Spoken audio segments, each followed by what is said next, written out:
Drift Island, the Iron Drift King podcast, hosted by Marcel Uhlig and Jacob Gettins.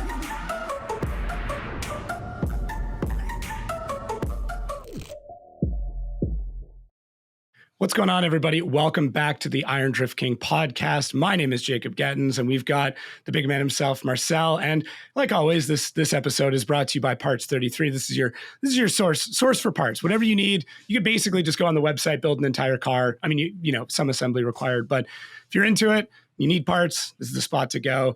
And this is probably the biggest episode yet. That's the big one. This is the big one. So sit down, grab yourself a drink, grab a snack, maybe even a pen and paper to take down everything because this is a lot. But I'm ready. I'm ready for it, man. I know some of it, but a lot of it's going to be a mystery to me too, which I kind of wanted to happen. I want to be as excited. So okay, yeah. So what we're going to do today is going to introduce the 6 judges we're going to have and a little bit background to them. We're going to go over the track map so people see, because we said we changed the layout, and we did. Yeah. And we're going to go over the Double Elimination Top 64 system. How does it actually work? I'm also going to go very briefly into the judging itself. Cool. So what we came up with and why we did it and how we're going to perform it. And we're also... That's it. Okay. I think that's also enough. Yes. Just one information right at the beginning. So for everyone who really wants to know how we're going to judge, what the drivers know, what they don't know, we are going to publish all the drivers briefing documents. Sweet. So everyone who wants to really know and wants to sit at home and wants to judge, together with the judges, feel free. You can read what we are going to give the judges. There's no hidden information. I promised we're going to do something different, and that's what we're going to do. We are pushing for as much transparency as we can. Yeah. We are not going to hide any information. So everything the drivers know, you will know. Which I think is key. And I know there's been, even with Olaf and myself, a lot of conversations about the transparency in judging. And I don't think any of it was intentional to hide anything, but there's a big push right now with the judges to make sure that it is very clear what they're judging on. There's definitions that have come up that really, they're nowhere else. They're not in other rule books. It's going to be interesting. We just want to be very clear as to what they're looking for. I think the difficulty, why it's so hard to publish something like this, the difficulty is situations you haven't thought about. Right. And unfortunately in drifting, they come up very frequently, event. Very regularly. And as much as you try to think about any single issue that you can come up with, there will be more. Yeah. There will be things you cannot come up with. And then it starts to get tricky. And that is just full honesty, right? This is nothing that anyone tries to we just decide this. No, absolutely not. But there are situations that are very tough to write down. And Olaf has been working hard on that, definitely. Mm-hmm. We are trying to be as specific as we possibly can be, so there are no open questions. Yeah. Which is great. I think it's great. And I do. But the hustle is gigantic. Yeah. It's gigantic. It's nerve-wracking. It's still in progress, right? And we're so close now. But that progress was very, very hard. Mm-hmm. And but what I can say is I'm extremely proud of all our 6 judges that they, after so many years doing what they're doing, they're open for progress. They're open for new ideas. They're open to find the best possible result for drivers and fans.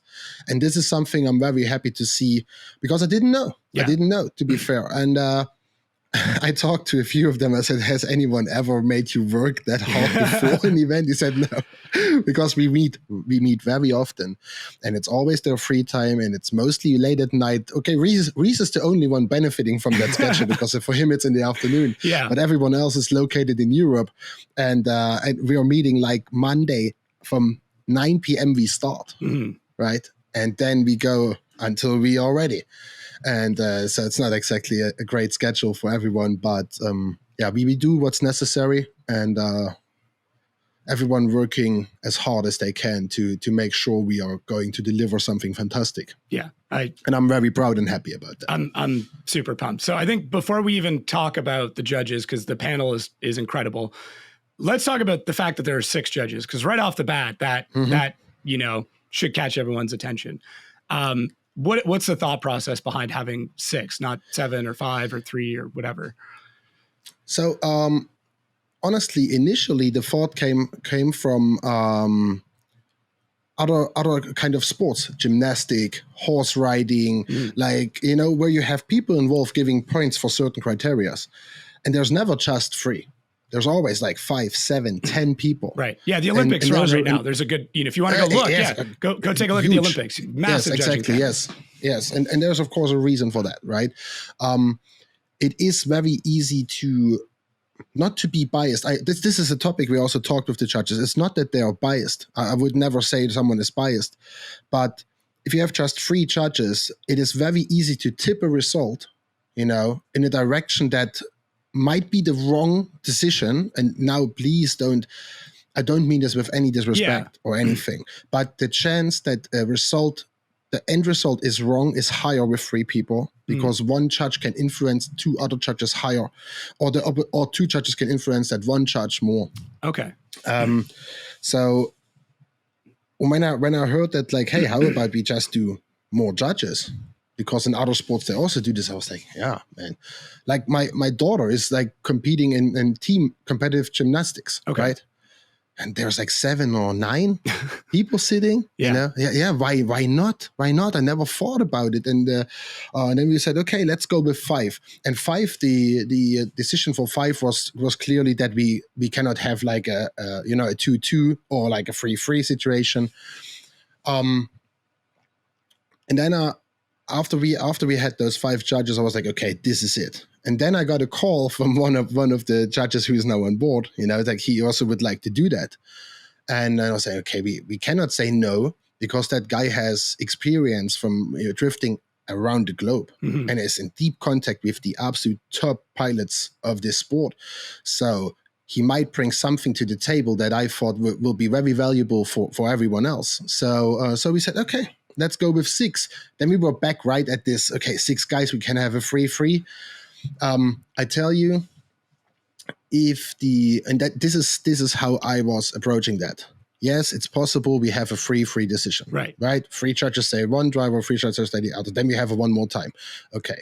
Wouldn't be the worst thing in the world, but something I wanted to avoid still. And I believed there was a chance. And that's why we worked so hard on the regulations, because we said, okay, 6 judges working according very precise regulations that are very precisely communicated.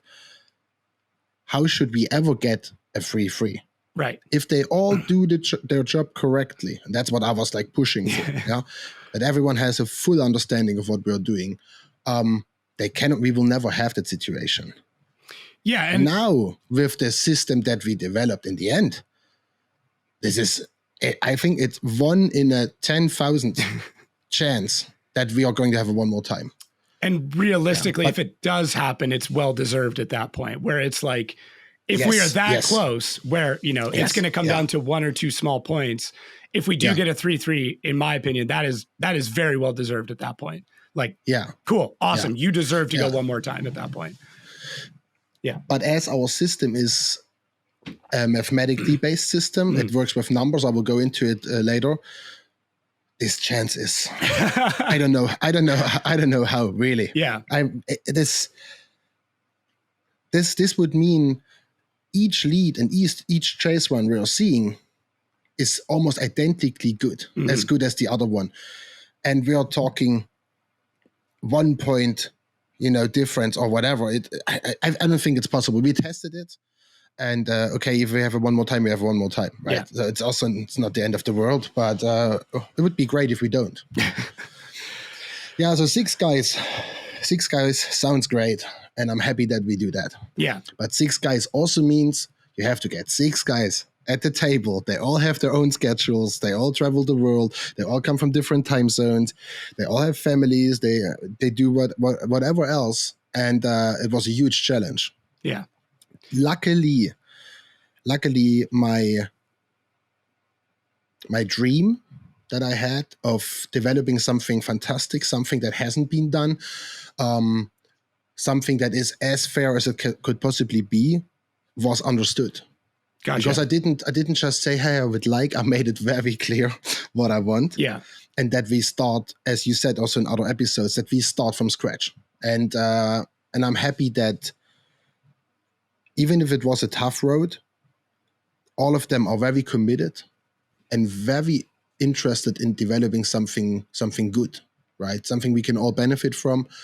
And that means talking about a 70-meter piece of a track like for 4 hours, and then you think you have it, and then someone says, but what if? And then you do this again. Right? That was a tricky one. Especially, I think breaking habits was the hard one. Yeah. Yeah, it's so easy to get in the groove and keep doing what we've always done. But the idea was, start fresh. And if we come back to that, then it was the right way. But we need to question every decision that we've ever made and make sure that whatever is coming next is new and actually works. Yeah. And just to emphasize that, to do something new was not for the sake of the new. Right. Yeah. And I'm not sure it's new. I think we combine a lot of elements that have been drifting for a long time. I think that the transparency is new that we're aiming for. But I always said to them, you don't do this how I want to have it. No, you do this how me as a fan wants to have it, because I am a huge fan of the sport, and if I cannot understand what just happened, the other people also cannot. Exactly.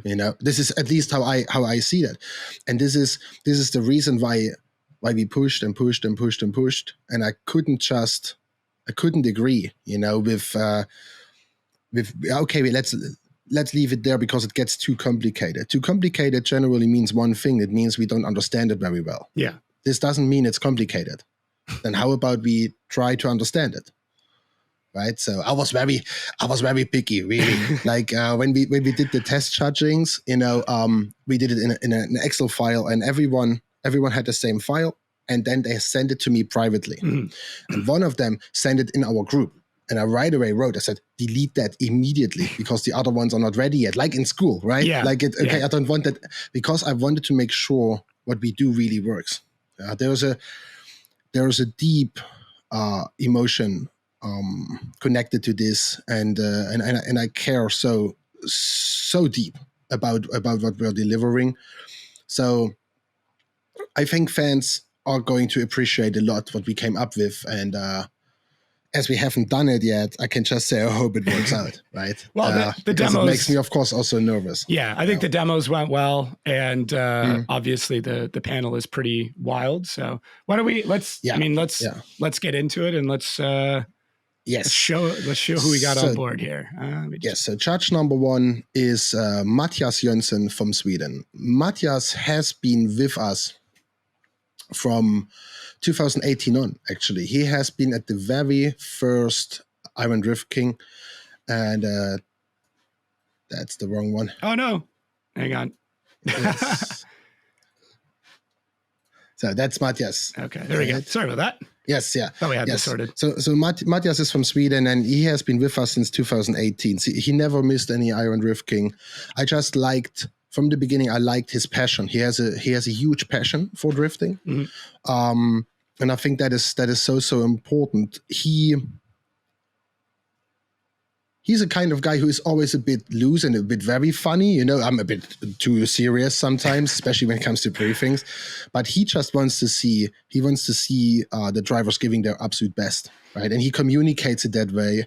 He's a wild guy, but I love that about him. And he's a very artistic guy. He's actually a tattoo artist in real life, right?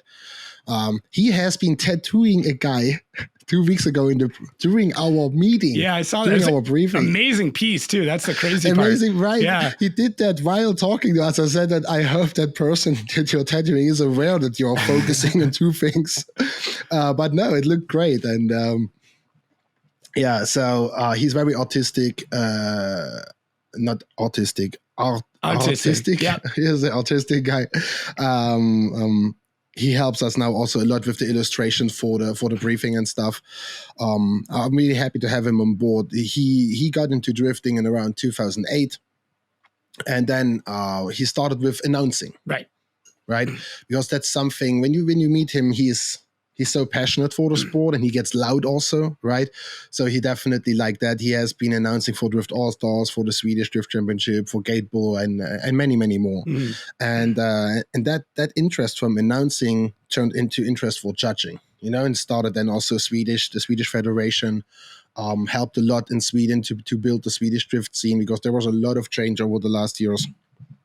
And and he was a big part of Iron Drift King since day one. So I'm very happy. I'm kind of hoping he brings. I might message him, see if he can bring his tattoo equipment, and see if I can get one of these bad boys filled in while we're there. Didn't even think about it. Yeah. Yes, I might shoot him a line, just be like, "Hey, what do you think? Can we?" Man, I didn't even think. Oh yes, of course, please do. I'll get maybe I'll get one of the big machines of Ferropolis done in one of these as a.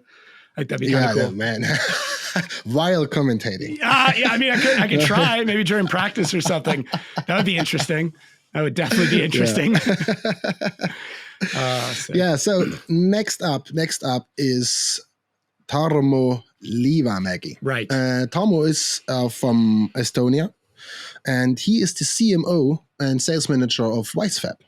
Yeah. So Tarmo is definitely a face a lot of drifters around the planet know. He's working with the absolute top guys.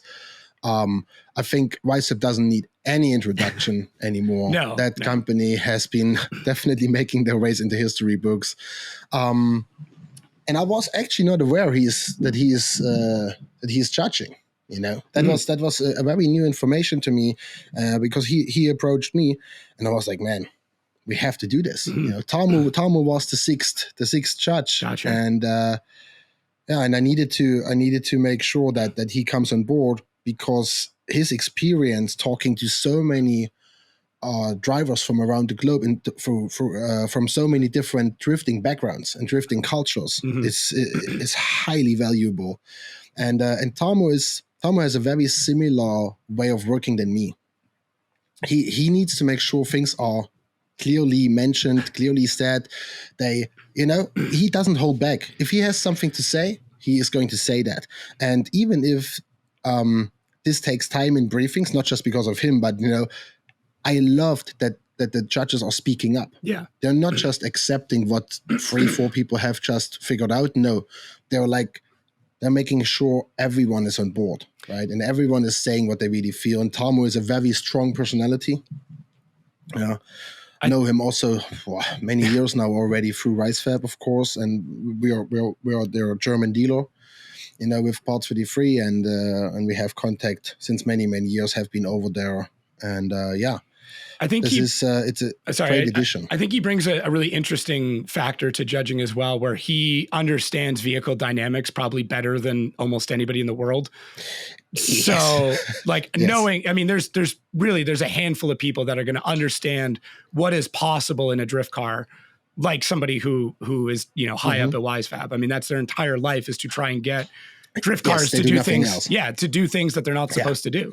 So I very much see him as somebody who's able to look at a situation and go, oh no, a car can do that. Like, it's not going to be easy, but it can do it. Or opposite, be like, no, we're asking them to do something that these cars cannot do. So we need to modify this in order for this to be a good show.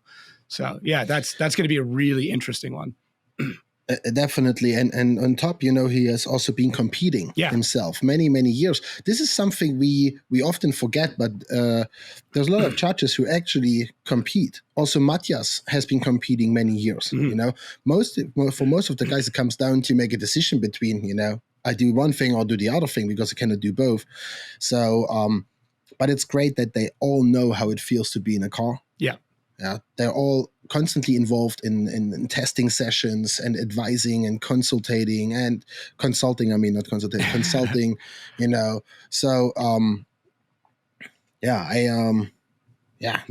super happy to have him on board, and his experience in the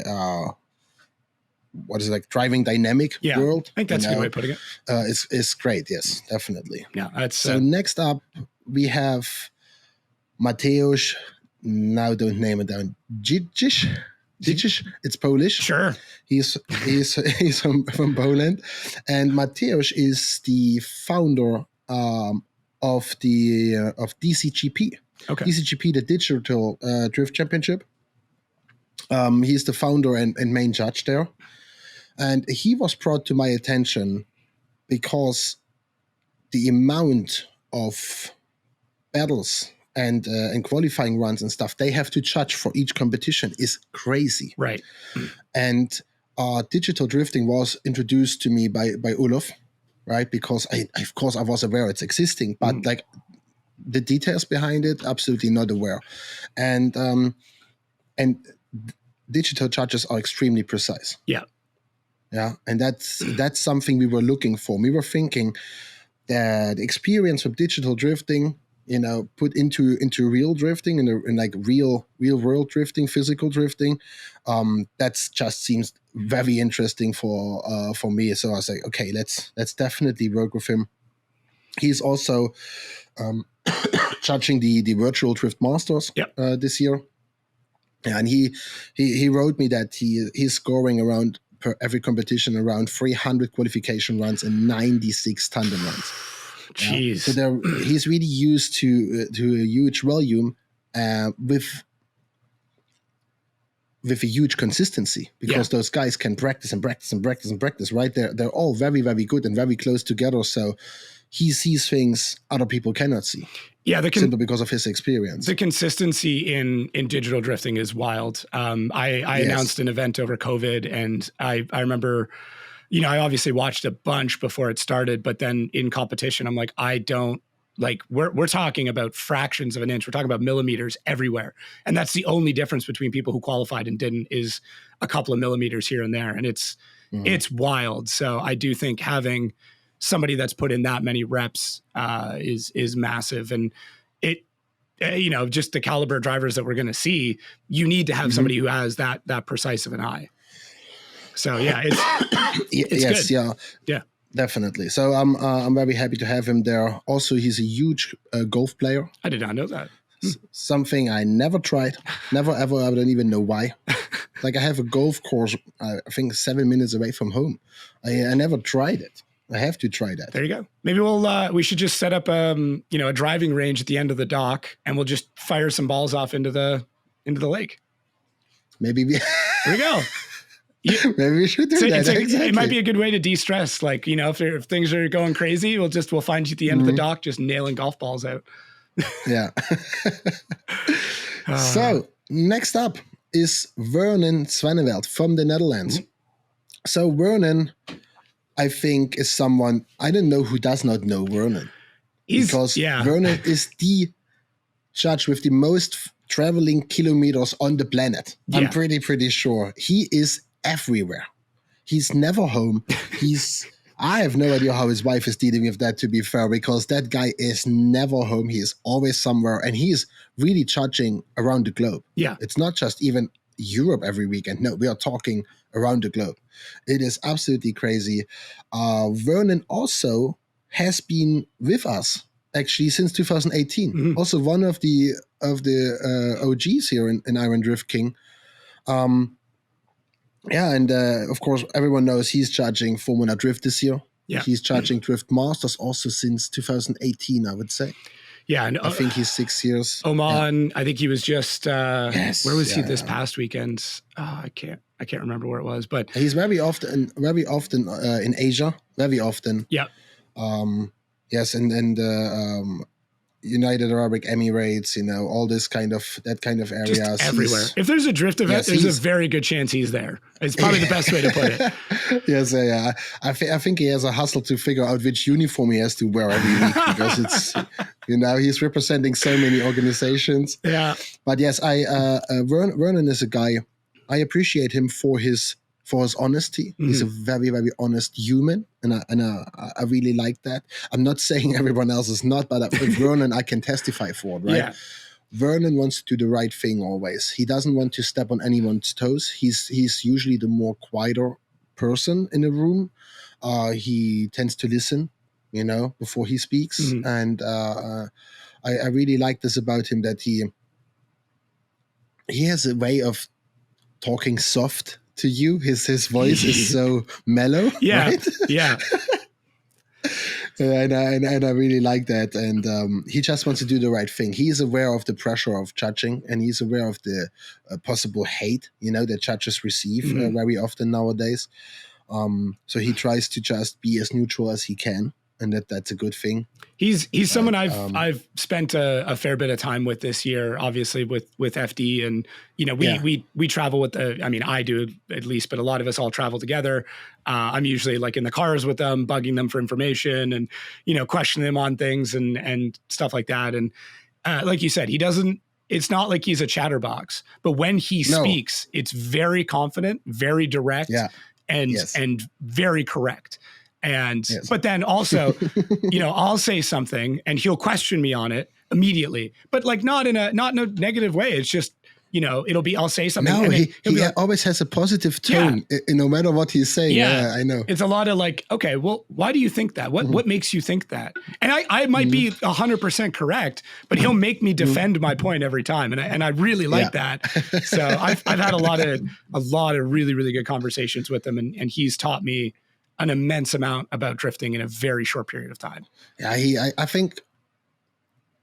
I think he could write a book about drifting organizations around the world, how they work, and I think he's got stories, huge man. amount of he definitely got stories, and he's such a gentleman. He's not telling them. No, right? He had multiple chances to tell me some gossip, and he doesn't. No, he just doesn't. He's a huge gentleman, and I love this about him. Yeah, big Vernon fan. Yeah, and he's in drifting since 2006, like 18 years. Yeah, and he's competed. I mean, that's the other thing too. Yes, he competed. Yeah. Yes, I couldn't. He sent me his resume. It's 4 pages. Okay, it's like date after date after date. I mean, it's not even months. I'm talking years and pages full of years of what he did there. He has been a stunt and performance driver for movie productions and advertising movies and he did a lot. Yeah, he did a lot. And he still does. He is a wild man for sure. Yeah. Next up is Mauricio Marin, also known as Reese Marin. Yeah. I think the coolest picture I found of him. I absolutely love that picture. It's a very Reese photo too. Like is it right? Yeah, okay. Yeah. I mean, another guy that I've obviously hung out with. I've roomed with him. Like, this is a very Reese photo. So good job on picking this one. Now, Reese was also, Reese, for anyone who doesn't know him, he's Formula Drift judge this year also. But Reese is involved in drifting since many, many, many years, like 2005. Yeah. He started. Is it his organization, Club Loose? Is it his? No, he's just heavily involved in it. And, if anybody's listening, finish this episode, we did a whole episode with him as well.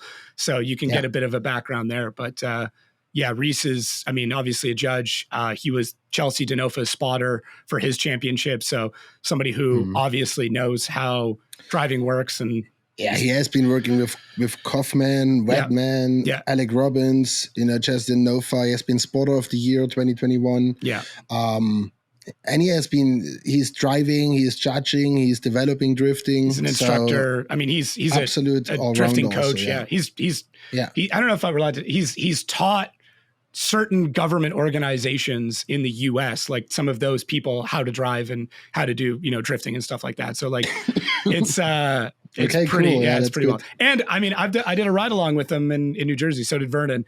And I can attest that the dude rips. He scared the shit out of me. So yeah.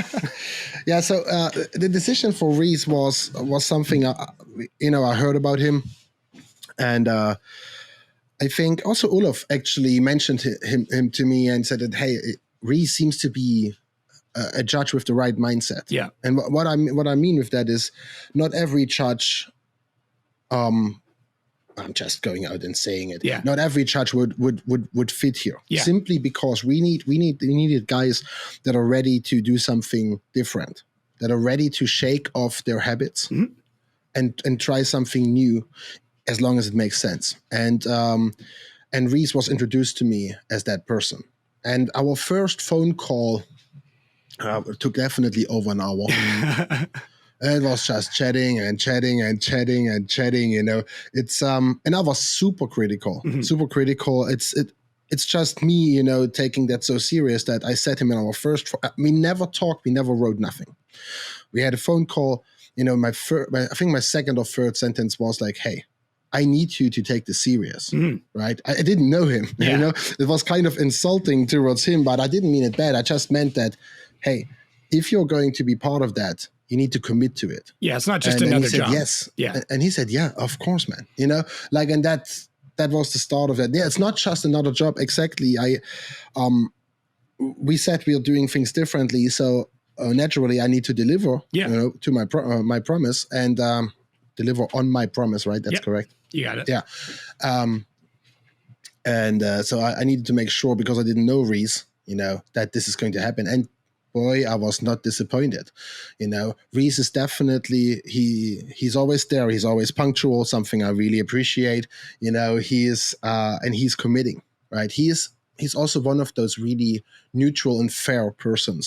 This is what I would call him. He's ready to listen, but also ready to speak. You know, he's not just wanting to hear himself. He waits what other people have to say, you know, and then adding to it with his own experience. And I really liked it working with him. So I'm looking forward to see him. I look forward to hear more, you know, from his background and from his experience, because I think having a judging panel that consists so many nationalities and so many cultural backgrounds gives you overall the best possible result. Yeah. Because you know, he doesn't even know 80% of those drivers. Yeah, exactly. And that's a good thing. Oh, it's great, because there's no. I think that's a good thing. We're trying to cut out any bias that people have that they may not even know of. So 100%. Yeah. You'll if I know the weekends are busy, but if you have some time to hang out with Reese, you'll get an absolute blast out of him, because he's okay. Good. He's a huge personality. So yeah, looking forward, definitely. Yeah. Last but not least, Kieran Heinz. Yeah. Here he is. Kieran Heinz.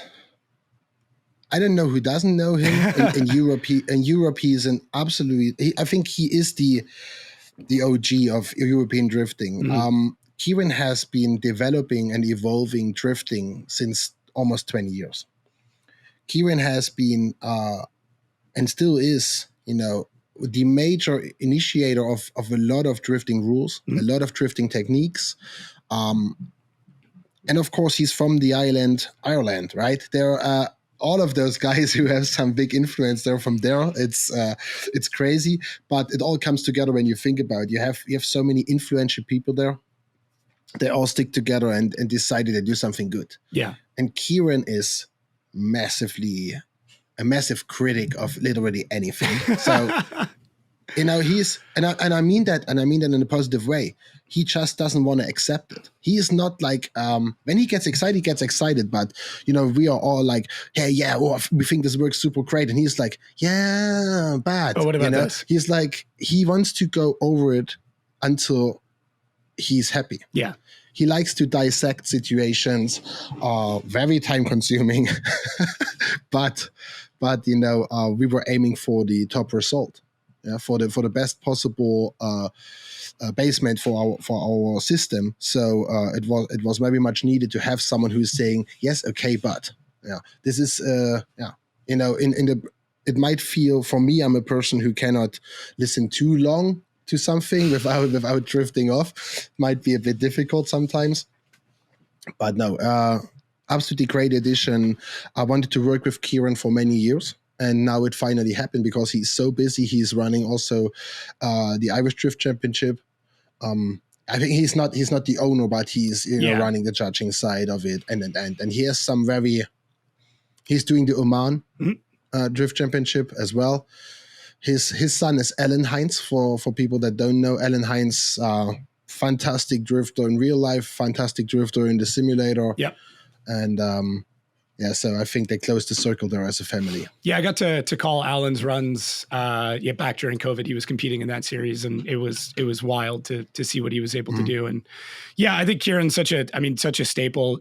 Definitely someone who's going to question everything, make sure everything is in its place, and ensure that whatever direction we're going, we've thought of every situation, because he's one of those people that has seen almost every situation. So he'll go back and reference, be like, well, back, this event at this time, this happened, and this is what would happen given your rule set. Like it's that kind of scrutineering that's necessary, and that level of experience to make sure that the decisions are correct.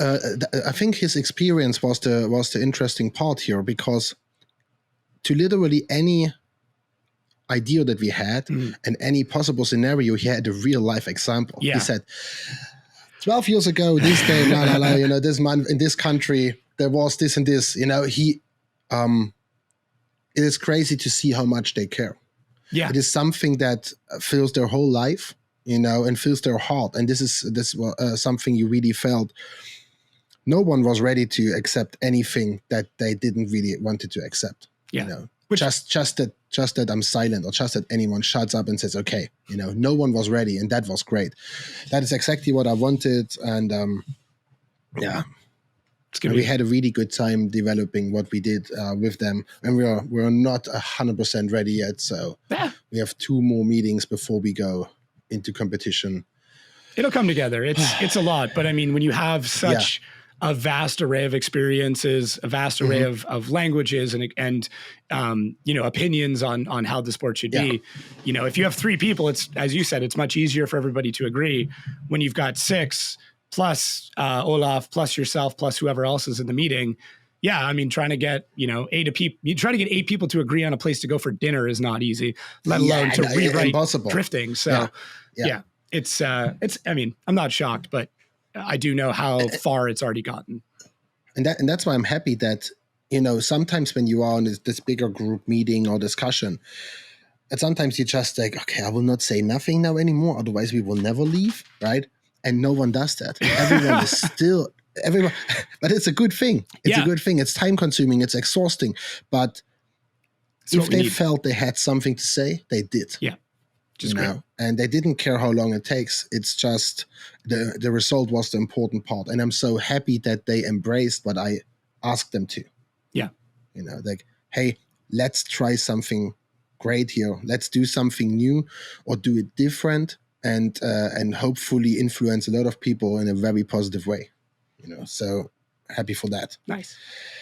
What do you want to touch on next? Do you want to do track map or top 64? I'm wondering if I should share my screen, because then I can go with the mouse over it. Yeah, if you want to, go for it. Is that, maybe that makes sense? I think you should be able to do that on here. Yes.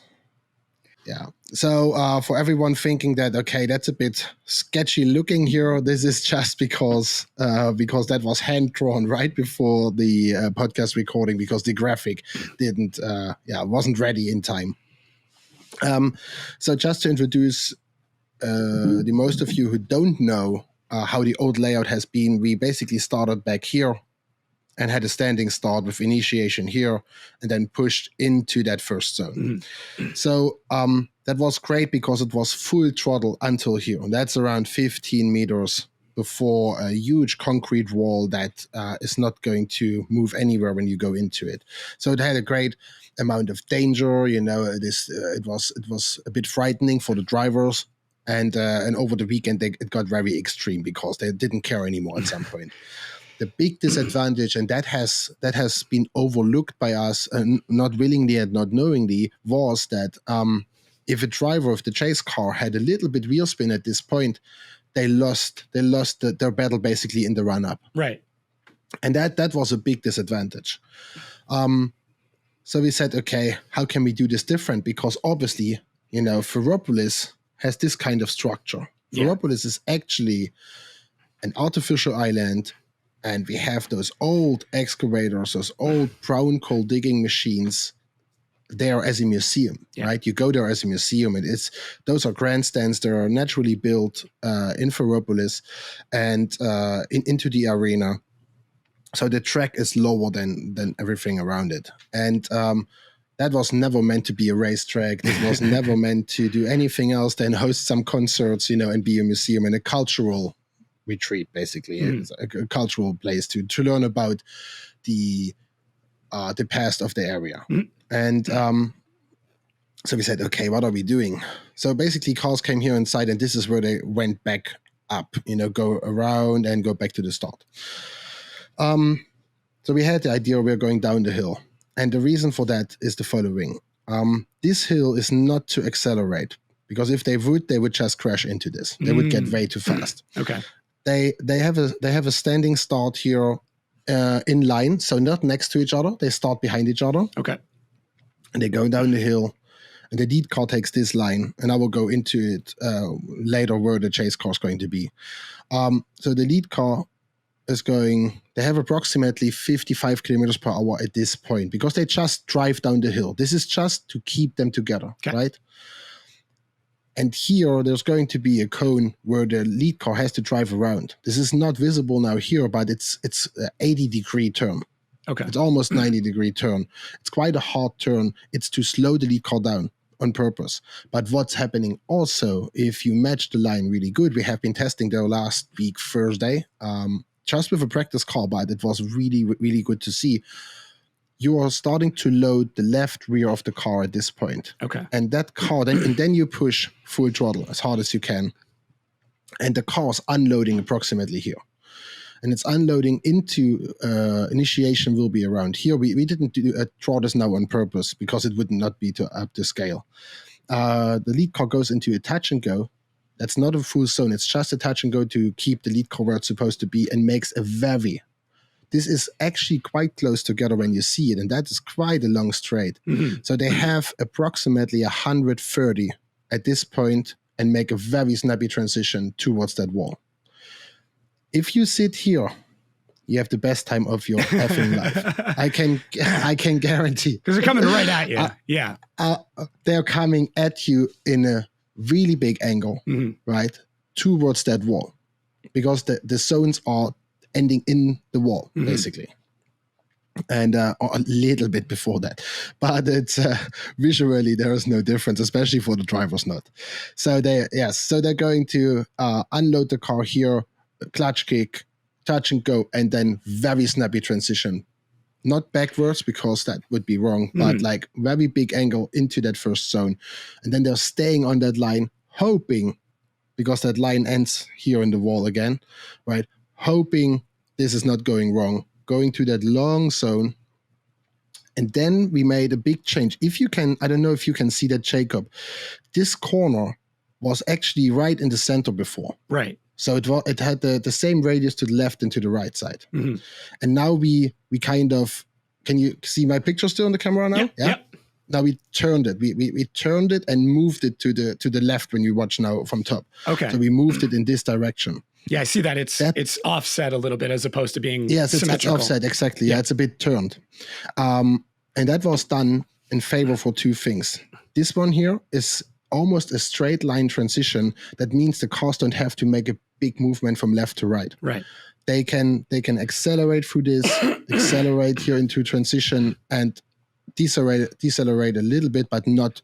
I'm not talking braking, because that radius is big. This zone is 90 meters long. Okay. Yeah. So that's what in feet, 270, 300 feet. Yeah. Yeah. So it's very, very, very long, and it's all wall. And here we have a natural deceleration. You have to, because you come from a very big radius in a narrow radius. So the lead car has to decelerate here at this point. Not here, because they were still on throttle, and go to the next wall, and have to decelerate here. That was made so the chase car can catch up. Okay. We didn't have that kind of point on the track before. And it's very important that if the chase car is left behind, it has the chance to catch up again. And then again, we have an even radius. That radius is closing here it's hard for me to explain because I don't think it's closing, but the chart just made sure it is. It's closing because it ends on a straight wall. Right. So the radius is basically closing, and here's the finish line, and they go out of the track here. If you would put the old track and the new track on top of each other, you wouldn't think this is a big difference. I can tell you the track flows so much better now, so much. All the changes that were done in favor of car physics. Okay. It just fits the car better. You need way less corrections to do it good. And I can tell you, when you are here, because you cannot see this, right? Yeah. The cars will be visible from around here. You hear them; they're so loud. Ferropolis is bouncing off echoes. the echoes from everywhere. They're coming down here. You hear them, and then you see them, and then they light up. Then they light up the throttle, right? And they're going full throttle. It is absolutely amazing. First of all, how it sounds. Second of all, how dynamic the cars look. It's not a forced thing. The car is already preloading in that right hand, and it's unloading here. And that was, like Minami. Is it? I think Minami it is, right? Mm. Where they load the car like this and then snap the car to the wall. Is it Minami? I believe I'm so. not Yeah. sure. Yeah. And that was the inspiration for that. We wanted a little bit Japanese style. In the same moment, we wanted that the lead cars slowing down here a little bit. And but it's fantastic. It looked so cool. And when you're looking at it, you were like, okay, that's not going to work. He's definitely going to crash, 100%. It was very impressive to look, and the sound and everything. And the track is so much better than it has ever been. So I mean, for people who haven't been in Ferropolis before, for them it will just be great. But for people who have been there, they will be very impressed. I can guarantee. It is so much cooler. So so what I'm noticing with this off the bat, and this is kind of fixes an issue with initiation, because realistically, if you're into drifting, if you've ever competed, an entire run can be lost on initiation, whether you're in the lead or the chase. And the other part is like, everybody has different ways, and I wouldn't say there's games being played, but like using certain types of initiations can kind of shake the chase car off a little bit easier, especially if you have a dynamic slowdown really, really quick, or, depending on how you do it. This almost creates a manji or a flick into that first zone naturally, because you have to take that curve to start. It comes naturally. We tested that. The car, you have no choice. It's going to happen. Yeah. Yeah, because you load so much energy on one side of the car that when you start to come off of it, just the way that drift cars are set up, the moment you start to steer the other way, that back end is going to come around and set you up for that first touch and go. So is there like an initiation line, or is it just be initiated at no, there's an initiation. There's going to be an initiation line. Now I have to be very careful. That was a huge discussion. Okay. Because the wording is very important here. We will have an initiation line, and that's it. That's all I'm going to say. Okay. I need to read it in the regulations, because that was a huge. We want to make a difference, right? And we want to do it right. And for the lead car, it's pretty much straightforward. But for the chase car, that's why I'm saying the lead car goes a different line than the chase car. The chase car can basically almost go straight here. It doesn't have to make that turn. Okay. So the chase car can carry way more speed than the lead car. So even if you're underpowered, even if you lost a bit of traction or whatever, you will catch up. You will catch up. And we tested that with many different versions. We had a 450 horsepower Volvo all-wheel drive as rental car going around here. And we were chased by a 200 horsepower E46 with tires that were 20 years old, right? And welded differential. And he was able to catch up so fast. Okay. It's no problem. So this is... And believe me, it doesn't make you slow as a lead car, but it makes you faster as a chase car. So if you are going through that here, you're there. You're there. You're not here when the lead car is here. You're there. Okay. And so when you're here, you're definitely together, and the fans have the best show possible. Nice. Yeah. So it will definitely make the lead drivers be very careful about how they come off the line, about how they take that corner as well. Because as you said, if you come in too hot, if you try to outrun somebody right off the bat, you're just going to shoot through the zone and be off in the forest at that point. Yes, but the lead car cannot outrun, because that turn here is so hard that they will start drifting and lose all their traction if they're going to. They have to try keeping traction. That's the whole purpose. Dang. Right? And the chase car doesn't have to do that. So what's interesting is like normally during drifting, people with, drag racing backgrounds have a bit of an advantage on the launch. Now it's going to be road racing backgrounds have a bit of an advantage because they'll know how to take that corner at the best speed possible. Oh, that's super cool. I like that. I really do like that. Dang. So, and we have been going over this again and again and again. And no, this doesn't work. And simulate it. And no, that's not okay. That's too dangerous. We cannot do that. Back and forth. And the final test last week, Thursday, in Ferropolis, has been showing that it is a good solution. It definitely works. And it's easy to follow because it will not just be a line. We first thought we were going to put lines, but you can always cross a line. Yeah. It will be a physical barrier with cones that you're supposed to drive around, but it is still a fluent motion. It's not like that you basically stop like on a crossroad and then turn. No, it's still very fluent for the lead car, but it's just shorter. This line here is a bit wrong. It will be approximately here. Okay, right? got it. So the chase car has a lot of space to do its move, and and it's not supposed to be, and that's why I have to be careful now. It's not supposed to be next to the lead car here. It's supposed to be next to the lead car on the other side. I cannot turn my mouse now. Yeah. So basically, when the lead car is initiating in this direction, so my cursor is now the front and the rear of the car, right? It's not supposed to be there because that's dangerous. Okay. Yeah, if the chase car is blocking the transition from the lead car here, we have a problem. Right. And we are going to make sure that this is not happening.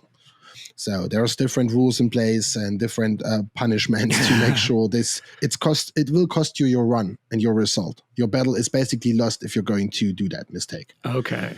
Yeah, we have to be harsh because as much as I wanted to be full of action and I wanted to look dangerous, I don't want it to be dangerous for anyone's life.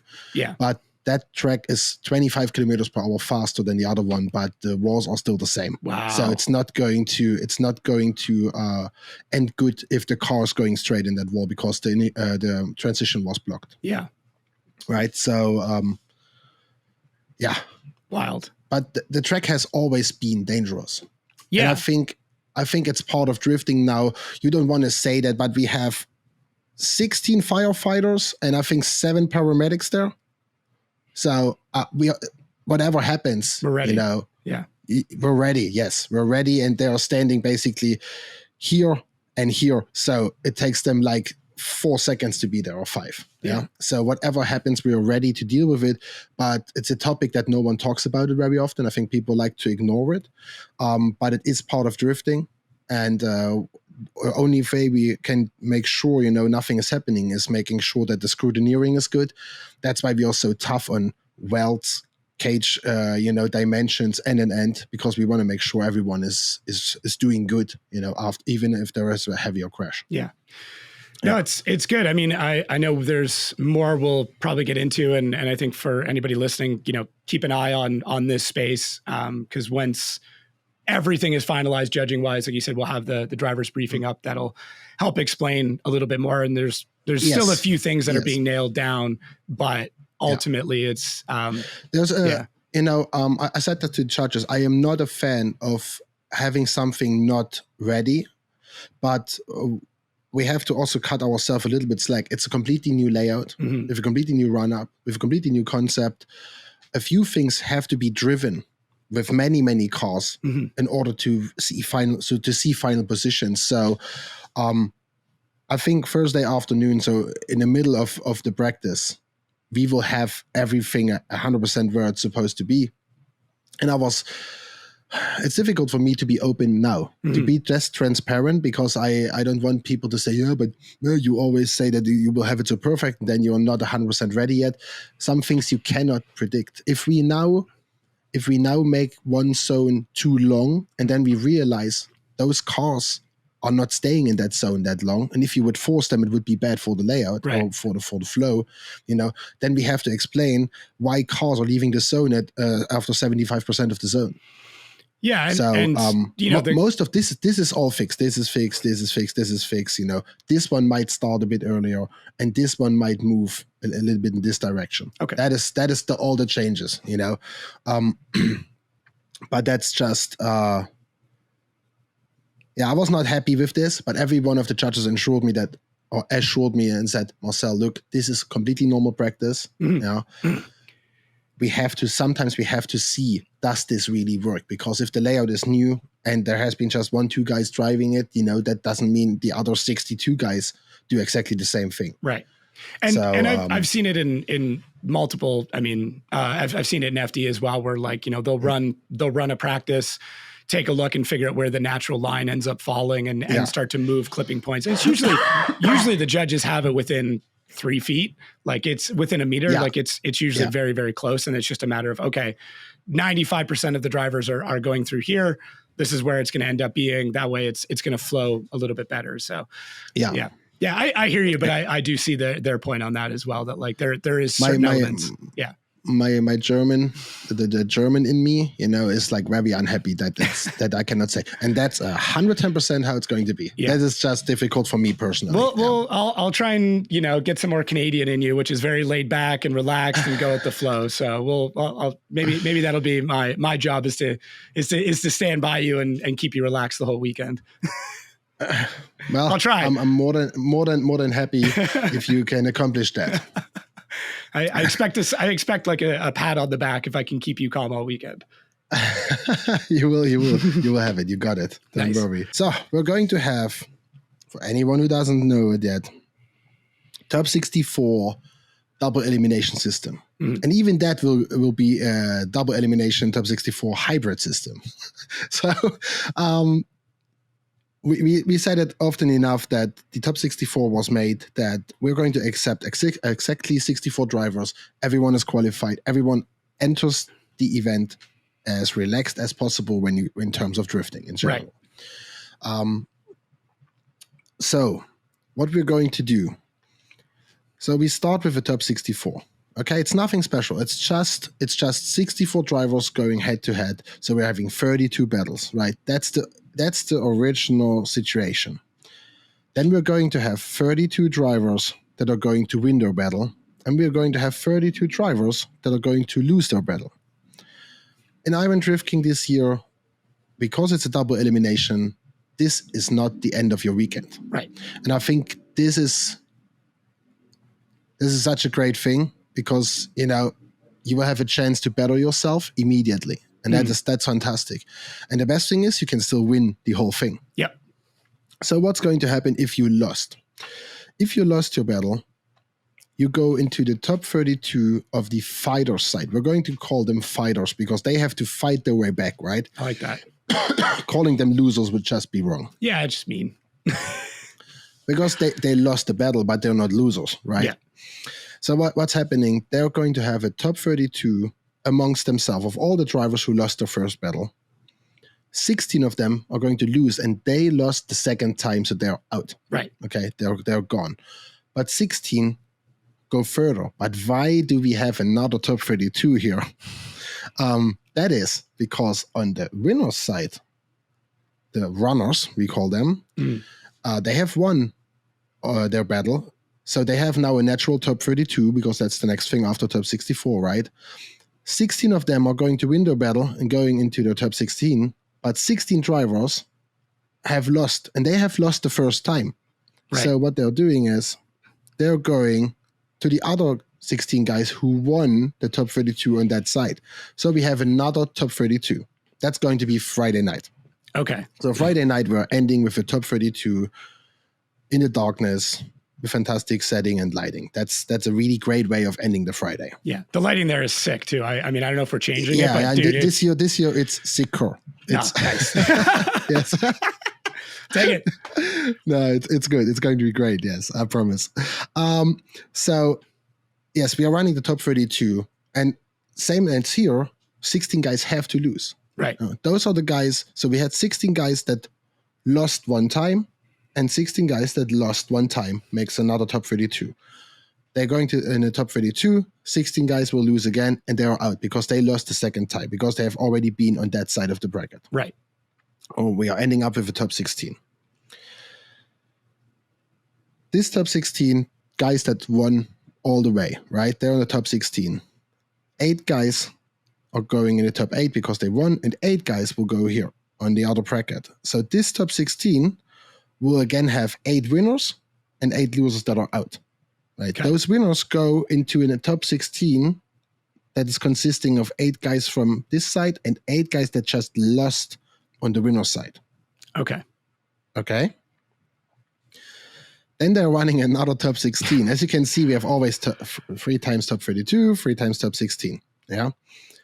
And we have again 8 guys that lost and 8 guys that always won on the losing bracket, right? On the fighter side. Then we have 8 guys here and we have 8 guys here. So you're very, very, very close to where you want to go. Right. But you have to first beat the other 8. So those guys, those top 8 and this top 8 will go into the final top 16 Saturday night. Okay. This is a traditional top 16. So that means your chance of rerunning what you just did, your chance of a second battle, even if you just lost, is over by then. Okay. Oh, what happened now? Okay, the screen was off. I didn't see anything anymore. Whew. Okay, yeah, so this is a top 16 that consists the best 8 guys from this bracket and the best 8 guys from this bracket. So we have been seeding through some incredible drivers.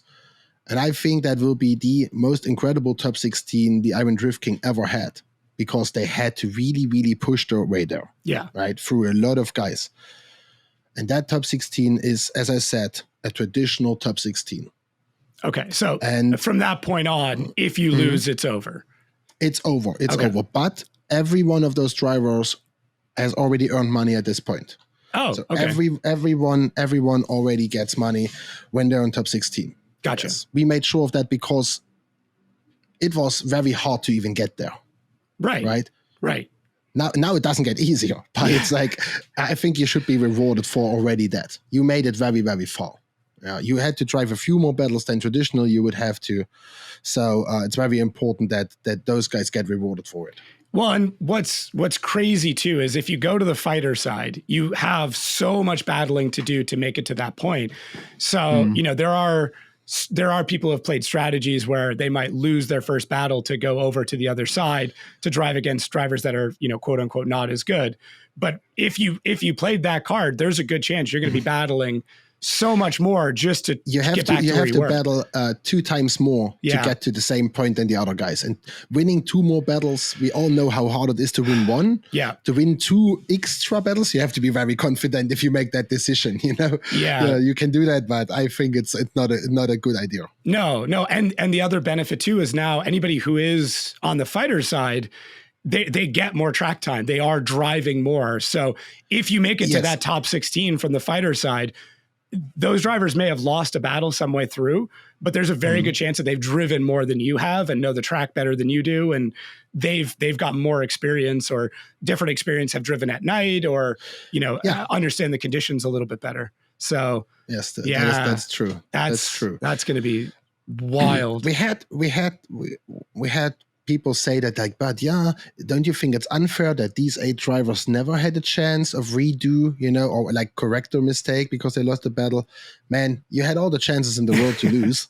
Be happy that you won. Yeah. You know what I mean? It's like, I think you should be happy that you are there still. You know, I mean, there's a lot of guys that could have beaten you, and you made sure you are there. You deserve that spot. Yeah. Yeah. And wow. Yeah, we are going to run it like this, that there's always one fighter in the top 16, always one fighter to start with, you know, to fill the bracket, one fighter against one runner. Okay. So it will always be winning side against losing side, you know, to fill the top 16 according to their qualification results. Yeah, the final 16. I think we need to call it the final 16. Yeah. It's also called like this in the schedule. It is very confusing. And we were like, how do we name this? Have you ever seen a top 64 double elimination bracket? Oh, it's huge. It's gigantic. Yeah. I'm already stressing about filling it out. So it's going to be automatic. Oh, it's perfect. going to be automatic. Yes. Yeah. You're getting like it's digital and it will be filled automatically. Perfect. But it's, no one needs to worry about that. Also not at home that you don't understand it, because what you are going to see, the streams will be singular, right? So it will be a top 64 stream, a top 32, a top 32, a top 32. So you will always understand what's going on. It's if you show people that full bracket, you go nuts. It looks so crazy that you don't understand, especially because of double elimination. And normal top 64 bracket is not hard to understand. But the double elimination bracket is like one side has way more battles than the other side, and then it's moving super weird. Too much for me as well. I mean, it'll fall on my shoulders a little bit to help explain this to everybody at home. So I'll make sure that I have a full grasp on it, and we'll walk you through this. I think that graphic, if you really, if you now at home, you pause the screen and just look at it, you do understand it. It is not too difficult to understand. Mm-hmm. Yeah. No, we always have guys that move, from the winner's side or from the runner's side that always won to the fighter's side that already lost one time, right?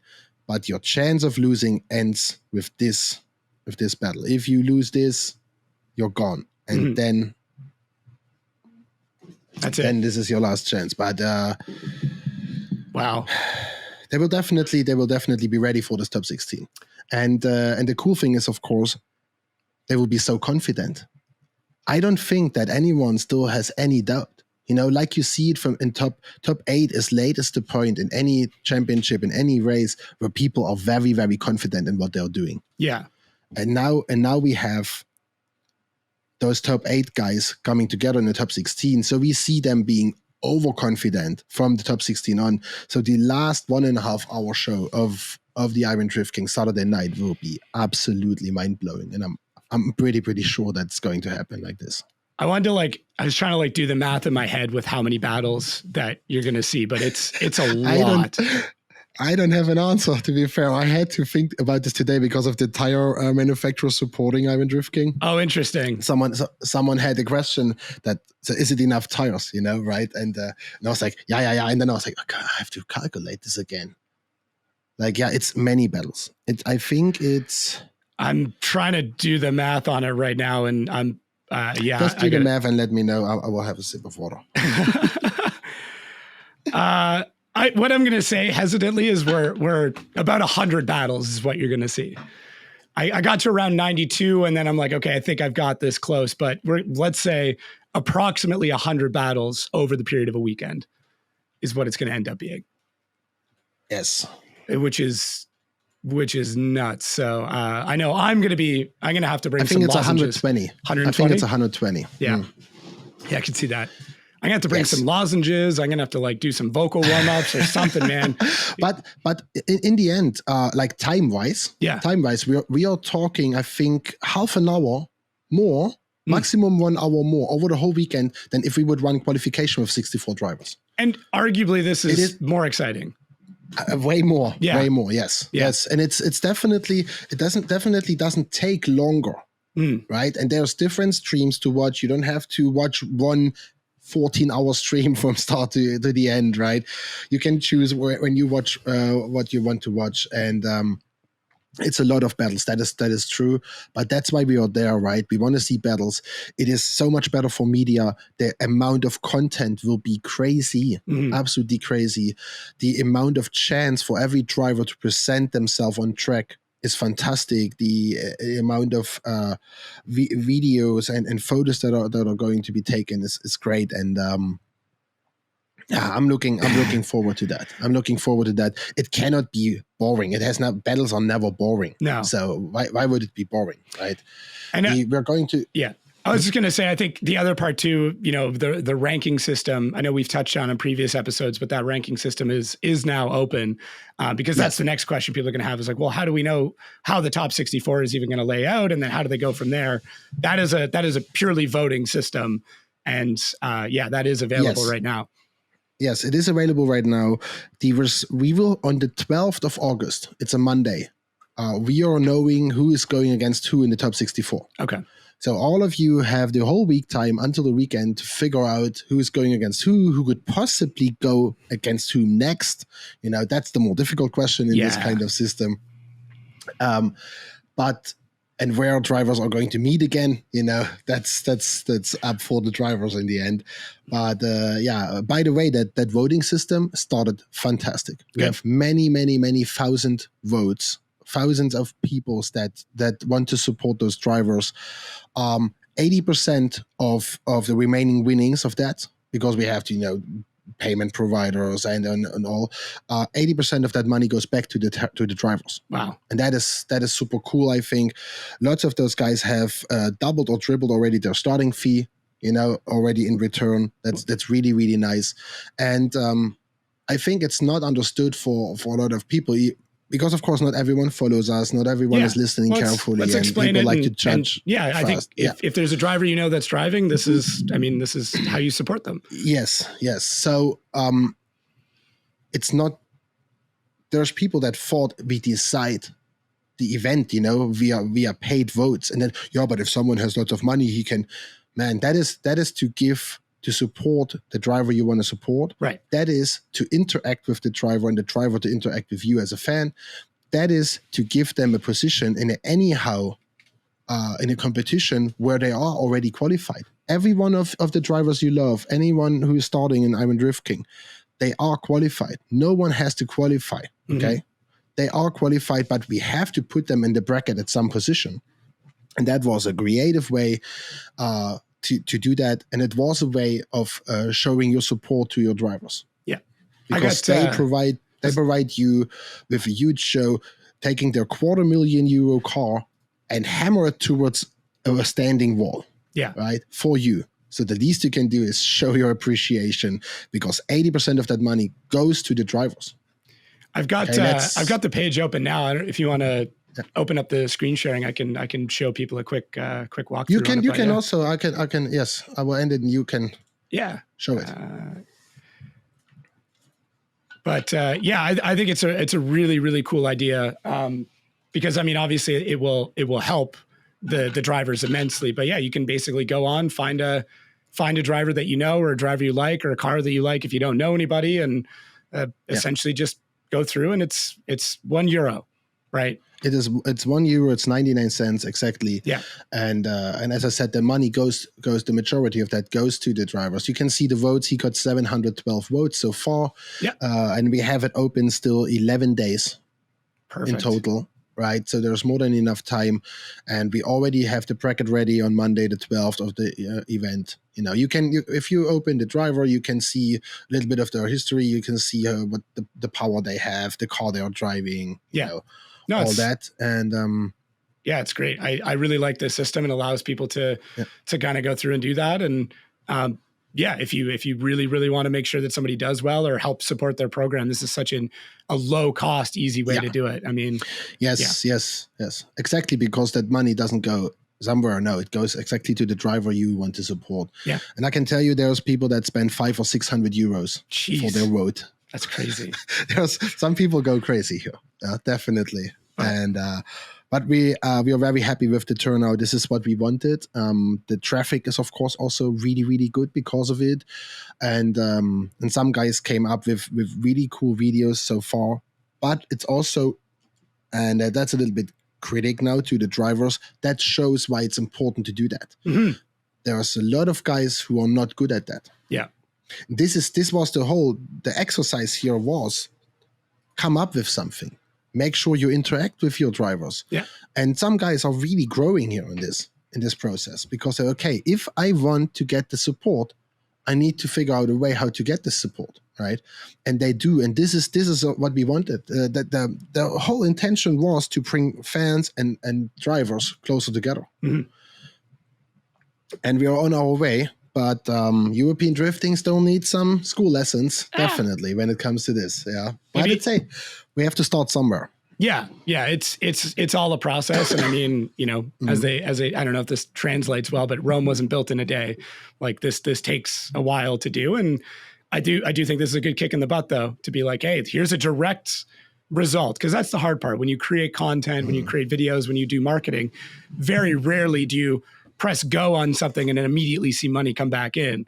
This is a way to see very easily, you know, the return on your investment in pushing this out. So exactly. Yeah, for all those drivers, And I think get on it's it. also great to see your own value. Is it really that high? Do I have to work harder? Yeah. Right? It's because some guys get huge support and some guys don't. Yeah. And then you have to ask yourself, it's kind of a mirror, right, for your own performance in the marketing side. And it's not always easy, but there's a lot of people out there that believe they have a great interaction with their fans, you know, they have huge followerships, and then you really ask something from your fans. Yeah. But there's nothing coming back, man. Then something is not okay. Then find a way to make that happen. It's a huge exercise, and it's and on top of that, it's of course also great for your program because you get at least something back. Yeah. Yeah. It's an easy way to see the return on that energy investment. But no, it's good. I know there's a lot of opportunities as well throughout the festival for people to meet the drivers and really. We're going to have Q&As also, you know, people can, because there's some people that don't want to go up to drivers, they're shy. The Q&As are the chance, right? The Q&As are the chance. We're going to have track walks, right, that you can book with the drivers. So you have the chance also there to get close and personal. We're creating many opportunities for people to get as close as they can to their favorite drivers, you know, and have a good time with them. Yeah, because that's the fantastic thing about drifting. You're not sheltered off constantly. Yeah, and I think we have to embrace that, because drifting can still be professional and can be done on a really high level without sheltering off and hiding drivers. Yeah, it's still very, very approachable. And I mean, that's one of the biggest benefits of the sport being where it's at right now is obviously we want it to be bigger, but because it's not F1, it's not this gigantic thing. Everybody's very approachable and there's, you know, you have that opportunity. So if you're just a fan of drifting and you like particular drivers, cool. You get to go meet them. If you are a driver that, you know, wants to learn more about car setup, let's say you're not competing and you just want to like get some of the secrets and information or just see the cars up close because you're building your own, amazing opportunity to do that. Or I mean, realistically, like you can get some amazing tips from these drivers if you're just trying to get better. So, you know, you hear a lot of people who drive who are like, oh, I don't like to go to events I'm not driving at. I think that's one of the worst ideas ever. You can learn so much. You have all this access to some of the best in the world. Why not use that access and learn from them? So 100%. 100%. Yeah. I was promising earlier we're going in a little bit into the judging system, right? How it's judged. So here it is. And this is without any visualization, without any graphic, without anything. I'm just getting into it now here verbally. So it started with the fact that I didn't like how it's done. Right. And I don't like how it's done because I cannot relate to it. It is very difficult for me as a fan to understand why a decision has been made. I can guess, but I mean, the guys that are spotters, they're guessing very, very, 95% they're guessing right. I guess wrong 50% of the time. And that's something I don't understand. I just don't get it. How is it possible that the driver that I thought is going to win is losing? I don't understand it most of the time. So I thought we need to be more transparent mid-battle. So what we're going to do, so we came up with a point system. That means the point system, by the way, is something I have been growing up with in drifting. When I started drifting, the point system was around. So you got a certain point, the chase car got some certain points in relation to each other. We changed it a little bit. So every judge has 20 points per battle for per driver. Okay. That means, so we go, driver A is lead, driver B is chase. And driver A gets 8 points from one judge, right? And driver B gets 6 points as a chaser from that same judge. So that judge gave 8 and 6 points. Then we have 6 guys in total doing that. Yeah. We are going to show those points after the first run. Oh, interesting. We're going to add all the numbers up. So it will not be an average. We tried both versions. We tried average numbering or we tried total number. Total number gives you the better result. Okay. You will have, let's make this example. So we have 8 points. Let's say every judge would give those 8 points just so we can calculate. He has 48 points, right, in total. And the chase car would have 36 points. You can see a clear advantage for the lead car. Because I think it's very important to show fans on which side are the judges leaning after that first, battle. And because both drivers have the same chance, because they both have to do a lead and a chase, this can very much change after that. But we're going to basically show the name of the judge and the points. So everyone is aware how much they gave points. And very important for me, that was something I was very much keen on, is you cannot change that anymore, right? It is done. You have showed those points. No one can argue with this. Mathematically calculated together, there's nothing you can do about that. And they go the second run, they give again points, and then you will see one driver will have more total points than the other driver. Right. And that was the interesting thing. Even in a situation where mathematically three judges said, okay, driver A wins, and 3 judges said driver B wins, we would have it one more time according to the total points they gave. But mathematically, one driver had the more total points, and that was the better driver. That's why I'm saying, if you get a certain amount of points, from a judge, what more is there to say? I think a mathematical system with clear numbers is the only way to be very sure. You cannot but it was raining 2 drops in this corner, and maybe being a judge is so hard. It's so complex now. Yeah. And they will give points to the lead. They will give points to the chase in relation to the lead, of course, because you cannot chase good if the lead is crap. This is a simple thing. And then they will give those points, and then they will do it again for the second part of the run. It's a quite, how can I say, clinical system, right? Yeah. That was also talked in our meetings. But this battle, all the effort they are putting into driving there and into getting to the event, and it shouldn't be ruined, just because one judge had an emotion. Do you know what I mean? It shouldn't be an emotional thing. You should judge according to the regulations that the drivers got. If you follow that, if you do a good job, you get high points. If you don't, you get low points, right? And this is the only thing. It has to be a bit more surreal. It sounds boring, but we're going to see the action on track. It doesn't matter if the judging is boring. It has to matter that the judging is right, and that's the important part.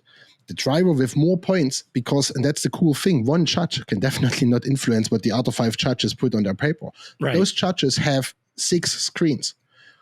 Each of one of them has their own screen where they judge for themselves. Mm-hmm. That was so important for me, because I wanted that they are not hey, I think they should get 7 points, or right.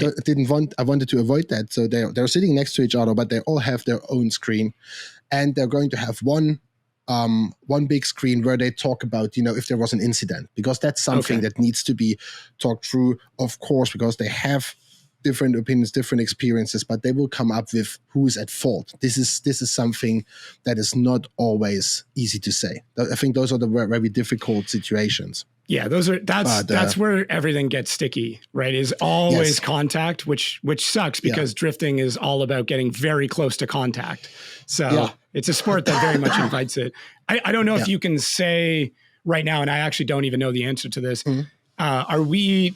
Those points, are they going to be dictated based on very specific criteria where it's hey, you do this thing in this zone, this is how many points that's worth? Or is it more of you go through your run and then we go, I think this was worth X amount of points? It's the second version. The first version, we discussed that. Okay. If you want to develop this system, it's crazy. It's I think for me personally, that would be the best version of it. Right. Yeah, but it would also be so hard to make sure that you have to be so thin-lined, and with a 10-point system, they have like full and half points, right? This is what they can give. Okay. So you have 20 points, basically, or 20, what is it? Sections of a 10-point scale, Okay. where you can choose how good or bad the driver was. In qualification, that's what I always criticized in qualification. You have 100. Mm-hmm. How do you make sure you say this was 86 and the other one was 87? I think this is crazy. It's too. And I think it's impossible. Too finite. Yeah. It is too fine. And prove me wrong. It is too fine. If you have computer data that really works, you can use this. If you really can make sure the angle, the amount of corrections, the speed in every corner, that there's 1,000 things you could put in this factor, and then I think with computer help, with AI help, then you could make sure 100-point scale is what you can use. Right.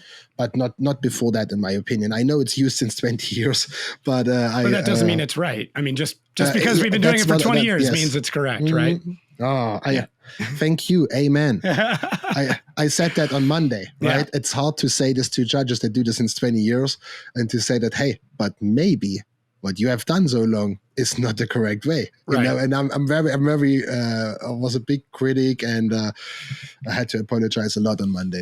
It's no, I just want to do a great job, and I want to make sure that what people pay for on Iron Drift King is the best possible thing they can get. Mm-hmm.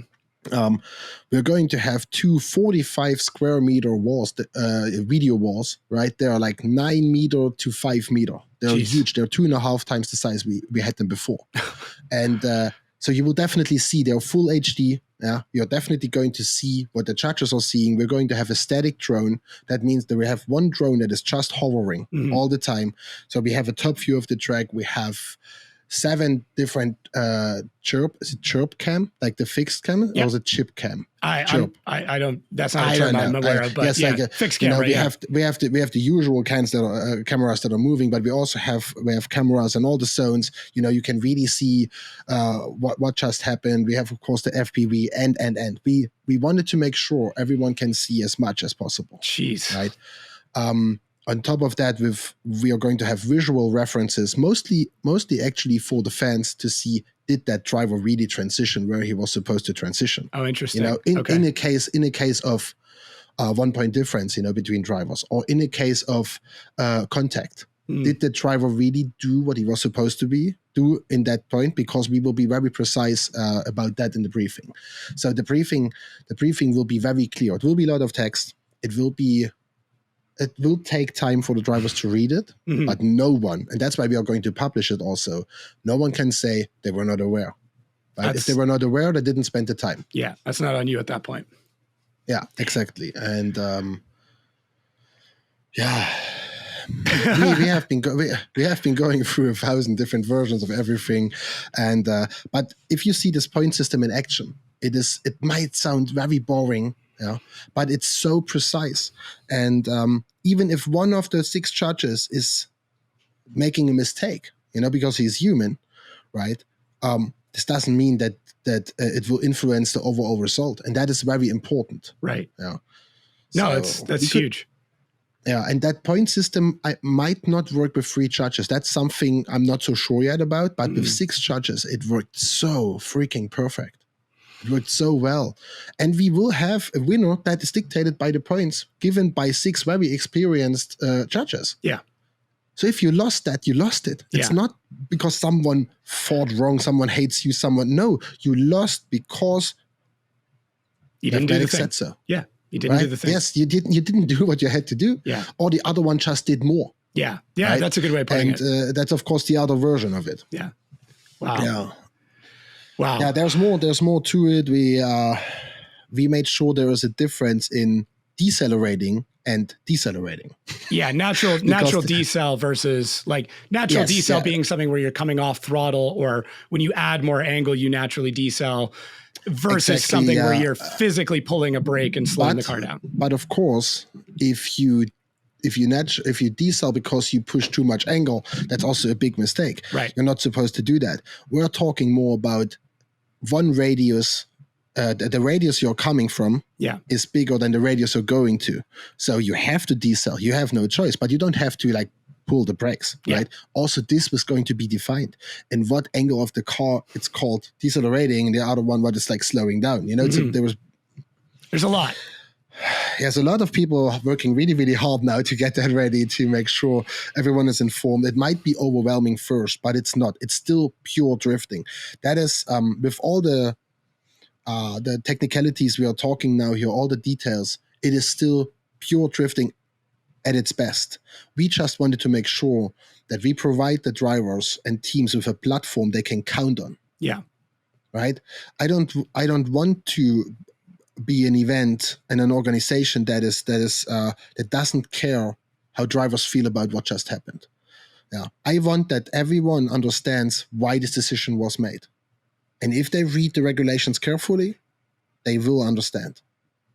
Yeah. And that is the important part. This it gets very German, it gets very serious. I know that, but it's I believe it was important. But overall, we are there to have a good time and make sure we value that fantastic sport as much as we can. Right. The focus of Iron Drift King is the sport. Mm-hmm. And around that, you can have the time of your life. But be sure that you will see the most fair version of drifting you have ever seen. I don't know if I could wrap it up any better, sir. That's, I mean, yeah, I'm incredibly excited. I've been excited since last year, honestly. It's an event that I pretty much can't shut up about. I know I've got a lot of learning to do to kind of catch up on all this, but I'm excited to be able to take that information and be able to translate it to the public and the masses and make sure everybody is fully aware. But I think where we're at right now is absolutely incredible. And the path to make this the most clear and precise version of drifting we've ever seen is really, really cool to me. And I still think it's going to allow for a lot of personality on track, but it is also going to still make sure that everybody is very clear on what they need to do and where they need to go and how it needs to happen. And yeah, it will cut down on a lot of people being upset. I mean, here's the thing. At the end of the weekend, there's only one person who's truly happy, and that's the winner. Everybody else is going to be a little bit upset. But that's normal, yeah. We want them to be upset with themselves, not upset with the organization or the judges. Exactly, yes. Yeah. Yes, yeah. I just want that no one can say, hey, but this is the biggest issue I have seen so far. People sending me runs, of two different drivers doing the same thing, but he got this and this point, and this is what I want to avoid. Yeah, right? That's fair. Okay, look closely. I can send you all the 12 cameras, right? You can look at all of them. You will see that there is a difference, and you didn't do this as it's described here. We are not going to be vague in our wording. It is. I have seen some of it, and it is very detailed. It's very specific. What you're supposed to do. Yeah. Very specific, yes. Yeah, that's good. Cool. Well, I mean, I know there's going to be more that pops up. I think for anybody listening or watching, please make sure you are subscribing, you're following stuff, because there will be more details and updates that come out from the channel. And we also going to have definitely a podcast afterwards. Yeah. to see what worked, what didn't work, all the dramas and everything. I think being transparent as an organization is very important. Mm-hmm. It's scary because this is something most organizations don't do, because it's so natural to be called out for it nowadays. It's so hard to be able to say what you think, right? But we do it with the best interest for everyone. Yeah. So if I said something that we couldn't promise on, or if I said something that I made a mistake, then I'm sorry. I'm a person. Yeah. And that happens. Yeah, I'm looking forward to it. I think I'm going to I'll probably bring some of the podcast gear with me to the event, and maybe we'll do some driver interviews and stuff. Yeah. I've got everything packed up. I'm trying to figure out how much baggage I need to bring to Germany. Yeah. That's the hard part. I don't want to have a ton, but I think I'm going to bring as much gear as I can and get some interviews and get some real time reactions from these drivers to see what their thoughts are right off the bat. Cause it's cool. It's a lot, but it's going to be a lot of fun. So 100%. Well, Marcel, thank you so much for this. Thanks for allowing me to be a part of it as well. It's been cool to be, part of the progression and get all the updates kind of first. I feel like a bit of a, an insider on a lot of it, and I get to see. You are, right? I mean, I'm getting to see how the judging's coming together, and I now get to take all of that information, absorb it, and and try and figure out the best way to communicate that with everybody else. But we're very, very close to it. And we're also very close to the event. So if you are thinking about going, this is the time to grab your tickets. If there is a driver you like, even if you're not going to the event, make sure to jump on irondriftking.com. Go take a look, support your drivers. Do everything. I think it's .de actually. .de. .de, yes. Okay. Yeah. Search up Iron Drift King because it'll come up right away. Exactly. Yeah. But just support the drivers if you can't make it to the event. If you are on the fence about making it to the event, grab your tickets soon because I know they're going super fast. We're only a couple of weeks out, and yes, there's not much more time. This is the busiest time now, shortly before the event because weather is stable, and people are aware of that. So they're flying out the window right now. It's going to be a good time. Well, thank you again, sir, and thank you everybody in listening and watching at home. And if you are listening, make sure to jump on, check out the graphics because they're very important and they obviously add a lot to it.